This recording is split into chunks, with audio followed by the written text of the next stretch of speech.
Là, c'est bon? Vous m'entendez? C'est un peu compliqué de passer derrière toutes ces prises de parole de qualité. Simplement pour vous dire, donc Claudie Ternois-Léger, je suis élue de Savoie, plus précisément à Albertville, et donc conseillère régionale avec Olivier Royer. Olivier Royer suit plus particulièrement le sujet pour les élus régionaux écologistes, puisqu'il est membre de la commission transport à la région.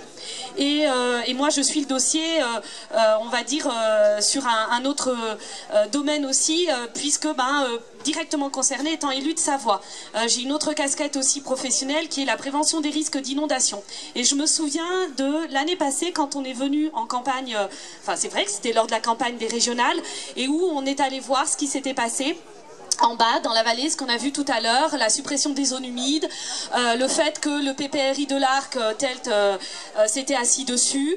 Et donc, j'ai ce regard-là aussi avec ce qui s'est passé dans les hautes vallées de la Vésubie, de la Roya, de me dire qu'à très court terme, les risques d'inondation sont aggravés sur la vallée de la Maurienne, et que là, il y a une vraie mise en danger des populations aussi à l'aval, en tout cas sur Modane. Et ça m'interpelle aussi, au-delà même de la préservation de la ressource en eau qui est essentielle. À la région, le ton était donné dans les premières assemblées plénières auxquelles on a participé, puisque très vite on a eu droit à de la publicité lors d'une séance plénière dans les premiers mois de notre mandat. Ça fait 1 an qu'on est élu, avec un magnifique comment on va dire ça, portant devant l'hémicycle sur le Lyon-Turin, les emplois que ça a créé, tout le bilan positif que ça peut amener. Donc le ton était donné. Alors je ne sais pas comment ça se passe en commission de transport. Ce qu'il y a, c'est que nous, en fait, à la région, on sait que Laurent Wauquiez se mettra en fait de l'argent dans le projet si l'État en met. C'est ce qu'il avait dit en campagne électorale. Les seuls éléments de financement qu'on a vu passer de façon directe, c'est lié à des délibérations pour rénover des logements dans la vallée, pour aider donc les particuliers pour accueillir les salariés du Lyon-Turin. Voilà, à ce jour on en est là, on n'a pas plus d'informations. Et même dans le contrat de plan État-région, qui est un grand contrat qui vise à avoir une prospective sur les grandes infrastructures qui vont être financées, et notamment en termes de mobilité, dans les prochaines années qui viennent, on n'a pas d'informations, il n'y a rien de budgétisé sur le Lyon-Turin. Voilà, donc... la subvention oui. Pour la Transalpine, c'est vraiment... c'est terrible, c'est vraiment terrifiant pour nous. Et il faut voir clair sur cette subvention. Alors, on va faire... Alors, d'où l'intérêt aussi d'être là pour nous aujourd'hui. C'est-à-dire que, comme disait Pierre Mériot tout à l'heure, il a cette historicité aussi sur le dossier. Il est allé chercher là où il fallait l'information au moment de la DUP, de l'enquête publique. Nous, à ce jour, on n'a pas pu encore faire un travail en profondeur, puisqu'on n'a rien qui apparaît non plus dans les budgets sur cette subvention de la Transalpine. En tout cas, Olivier, t'en as pas entendu parler. Donc, notre travail, c'est aussi à la fois de veiller à ce qui passe en délibération de façon directe ou indirecte en lien avec ce projet dans la vallée, et puis d'être en lien, alors je l'ai dit toute la journée à des personnes présentes ici, mais nous on a besoin d'être alertés très en amont sur certains sujets. Oui, tout à fait, tout à fait, tout à fait. Mais il faut qu'on soit alertés et aiguillés sur des points sur lesquels on doit aller fouiller nous aussi. Très bien. Très bien. Merci. Merci, merci Claudie. Donc Olivier Royer, je suis conseiller régional et à la commission de transport. Je viens de la Drôme. J'avoue que je me suis levé un peu tôt ce matin.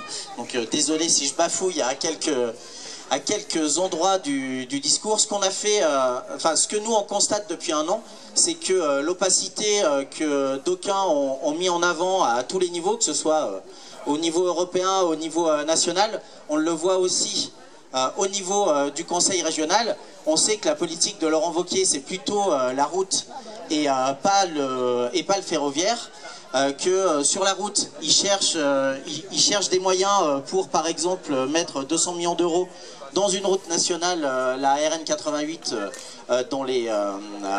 du côté de l'Auvergne, en Haute-Loire, et que ici, en fait, on n'a rien vu ces derniers mois dans la commission transport, mais que pendant la campagne et en amont, il avait dit qu'il était prêt à mettre plus de 700 millions d'euros sur le projet de Lyon-Turin et notamment sur les fameux accès du Lyon-Turin. Ce que moi j'ai retenu de la journée, c'est un mot qui a été dit tout à l'heure pendant les discours, c'est insoutenable. Ce projet, il est insoutenable au niveau écologique, vous l'avez dit, en termes de ressources en eau qui vont être impactées, en termes de déchets qui vont être excavés au niveau du percement du tunnel et dont on ne sait pas quoi faire. Et il y a plus de la moitié de ces déchets qui ne pourront pas être réutilisés, pas pour faire des bétons, pas pour être réutilisés sur le projet. Et on a bien vu avec l'exemple de la carrière à Barreau que là où on prend du sable qui est une ressource importante, on va y mettre des déchets dont on ne connaît pas la dangerosité. Et quand on sait que l'eau va couler dessus et que cette eau peut se retrouver dans les nappes phréatiques qui vont ensuite aller dans la vallée du Grésivaudan, ça peut être interpellant. Il est insoutenable aussi au niveau démocratique parce qu'on n'a pas du tout de vue sur ce qui se passe en sous-main.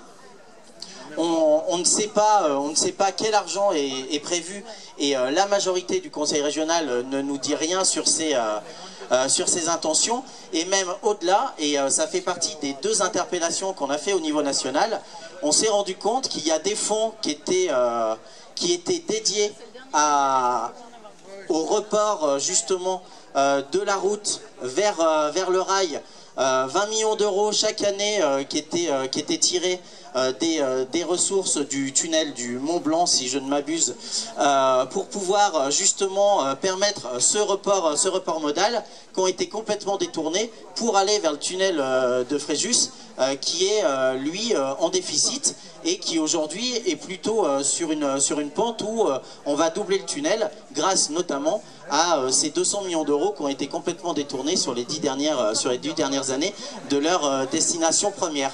Et puis c'est vraiment en accord avec ce qu'on vit à la région, de ce que peut faire des fonds qui lui sont dédiés, Laurent Wauquiez. On le voit sur les zones Natura 2000 aujourd'hui, et ça nous touche aussi, où il veut réduire les subventions sur les zones Natura 2000.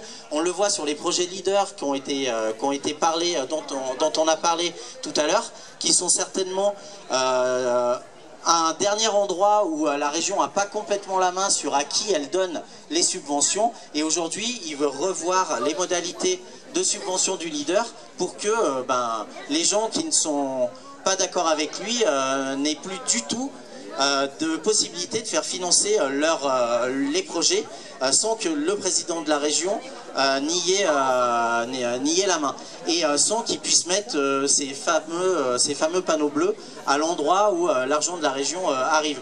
Donc aujourd'hui, entre le leader, le Natura 2000, ces fonds du FDPITMA qui ont été détournés de leur destination, et cette non-utilisation de la voie existante, on voit qu'il y a quand même un vrai accord entre les personnes qui sont aux manettes pour que les vallées puissent pas être désengorgées du trafic routier aujourd'hui, qui crée les pollutions et la mortalité subie par les habitants d'ici. Donc voilà, comptez sur nous pour que dans les prochaines semaines, on soit mobilisés à vos côtés sur les rendez-vous citoyens, mais aussi à l'intérieur de l'Assemblée et dans les commissions pour poser les questions qui sont légitimes et qu'on posera à votre place. Merci.